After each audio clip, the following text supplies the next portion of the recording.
Hello student, welcome to online class पर Pragya academy. ठीक है, अब जैसे कि क्या नाम है, हम पिछले लेक्चर में देख रहे थे, हमने पिछले लेक्चर में कवर किया था किसको, डाइजेस्टिव सिस्टम को कवर कर चुके थे। किसको कवर कर चुके थे? डाइजेस्टिव सिस्टम को। ठीक है, अब डाइजेस्टिव सिस्टम में हमने सारी चीजें देख ली। और उसके बाद में हम एक और वाइटल एक्टिविटी की तरफ चलते हैं, जो कि जीव की क्या है, एक बहुत बड़ी वाइटल एक्टिविटी होती है, जिसे हम बोलते हैं रेस्पिरेशन बोलते हैं। क्या बोलते हैं? रेस्पिरेशन। ठीक है, तो क्या नाम है, आज हम लोग पढ़ेंगे। ठीक है, वो क्या पढ़ेंगे, ह्यूमन के अंदर होगा वो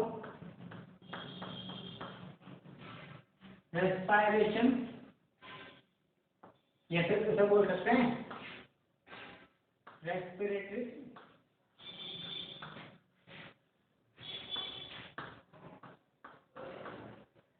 सिस्टम। ठीक है, क्या है, रेस्पिरेशन एंड रेस्पिरेटरी सिस्टम बोल सकते हैं जिसको, जो हमारा आज का टॉपिक है। ठीक है, अब इस टॉपिक में क्या होगा कि हमको क्या करना है कि क्या नाम है भाई, ये जो रेस्पिरेशन है वो क्या चीज होती है। ठीक है, पहले देख लेते हैं रेस्पिरेशन क्या होता है। ठीक है, तो रेस्पिरेशन क्या होता है,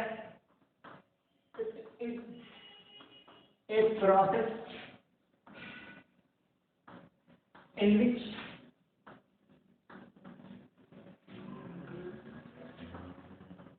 exchange of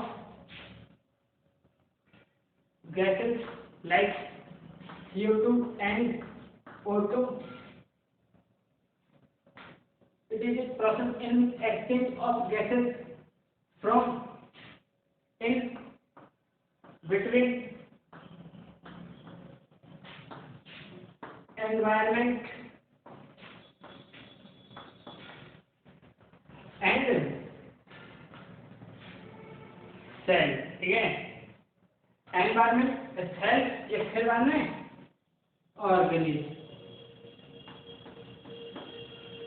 is called respiration, is called respiration. इसे क्या बोलते हैं हम? रेस्पिरेशन बोल देते हैं। ठीक है, अब ये रेस्पिरेशन क्या होता है भाई, रेस्पिरेशन यानी क्या हो गया, CO2 और O2 जैसी गैसेस का एनवायरमेंट के बीच में और सेल के बीच में दोनों का एक्सचेंज होना क्या कहलाता है, रेस्पिरेशन कहलाता है। अब ये जो रेस्पिरेशन है, रेस्पिरेशन क्यों काम आता है, तो रेस्पिरेशन काम आता है किसके लिए, एनर्जी के लिए। ठीक है, रेस्पिरेशन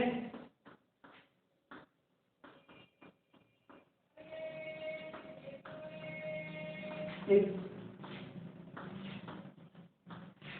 हेल्पफुल प्रोसेस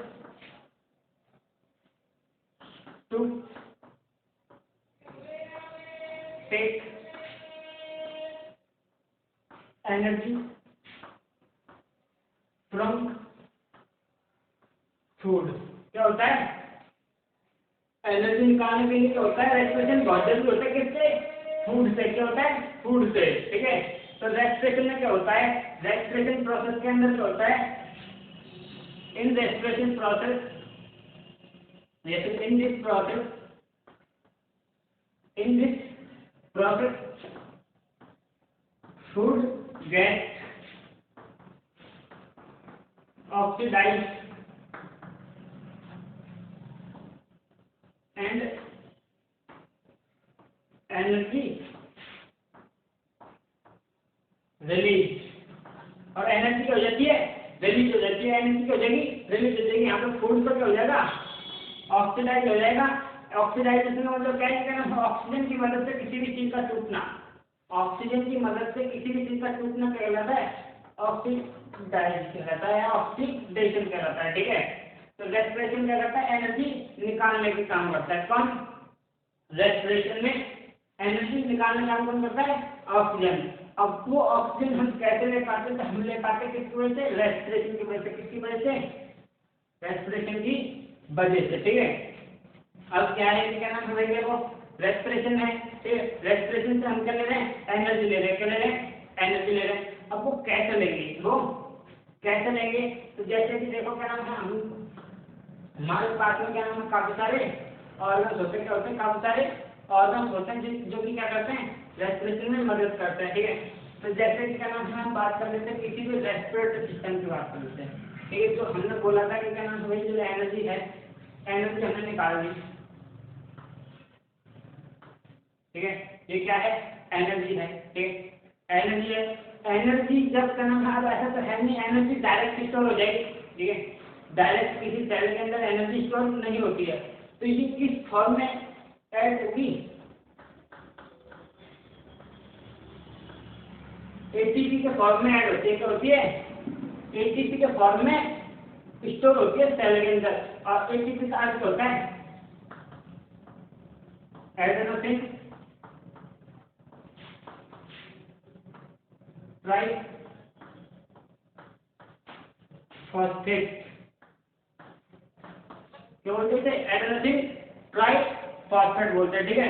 तो ये क्या आता है, रेस्पिरेशन में जो एनर्जी है, एनर्जी किसमें स्टोर होती है, एटीपी की फॉर्म में स्टोर होती है, ठीक है।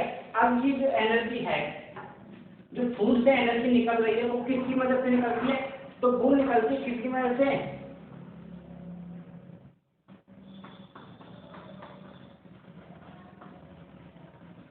रेस्पिरेटरी सिस्टम, ठीक है। आज हम क्या करते हैं, रेस्पिरेटरी सिस्टम में देख लेते हैं कौन कौन से पार्ट प्रेजेंट होते हैं, ठीक है। तो रेस्पिरेटरी सिस्टम है, तो रेस्पिरेटरी सिस्टम में सबसे पहले हम देख लेते हैं किसके बारे में देखेंगे हम, ह्यूमन रेस्पिरेटरी, ये किसका सिस्टम है, ह्यूमन का, किसका है, ह्यूमन का, ठीक है। तो इसमें सबसे पहले आ जाता है क्या, नोज, ठीक है, नोज नाक, ठीक है, इसको और पीछे कहते हैं नोज, ठीक है। और फिर सेकंड आता है क्या, क्या आ जाएगा, फेरिंक्स, यहाँ पे देखो फेरिंक्स आ रहा है, क्या आ रहा है, फेरिंक्स आ रहा है कि नहीं आ रहा, डाइजेस्टिव सिस्टम में भी आएगा फेरिंक्स, और इसमें भी फेरिंक्स आ रहा है, ठीक है। और फिर बाद में क्या आएगा, थर्ड वाला आएगा ट्रेकिया, जो कि विंड पाइप बोलते हैं जिसे, और फोर्थ होगा क्या, फोर्थ क्या होगा, ब्रोंकस, सिक्स्थ होगा क्या, लंग्स, ठीक है, क्या होगा, लंग्स। और जो सिक्स पार्ट है, ठीक है, वो इनके अंदर होके जाता है, जैसे कि क्या नाम है, चलो यहाँ लिख लेते हैं, ठीक है। इसके बाद में आता है ब्रोंकायोल, ठीक है, फिर एल्वियोलाइज, अब फिर बाद में आता है सेवन से लंग्स, क्या आता है, लंग्स, ठीक है। नोज अच्छी तरीके से जानते हो, फेरिंक्स आपको मैंने डाइजेस्टिव सिस्टम के अंदर पढ़ा दिया। ट्रेकिया, ट्रेकिया का कॉमन नेम होता है बिल्ड पाइप,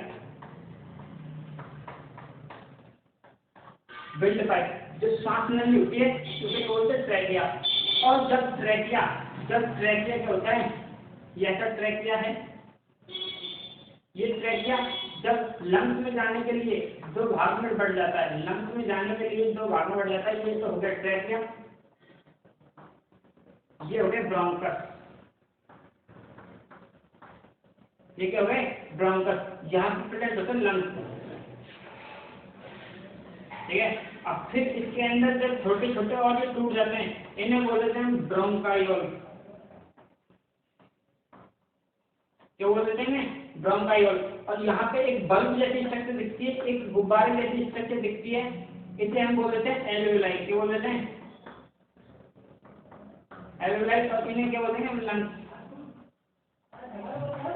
ठीक है, क्या बोलेंगे इसे, लंग्स बोलेंगे, ठीक है। टेंशन लेने की जरूरत नहीं है, इसको हम और अच्छी तरीके से पढ़ाएंगे, ये जो रेस्पिरेटरी सिस्टम है इसको अच्छी तरीके से पढ़ाएंगे। आज तो हमने कर दिया इसका ब्रीफली डिस्क्रिप्शन दिया है, ठीक है। तो क्या कर लेते हैं हम, इतना ही आज इसको फिनिश करते हैं, फिर अब कल से हम क्या पढ़ेंगे, only on human respiratory system, जिसके अंदर हम बात करेंगे इसके बारे में, इन सारी चीजों के बारे में, ठीक है। तो कभी पढ़ते रहिएगा, धन्यवाद।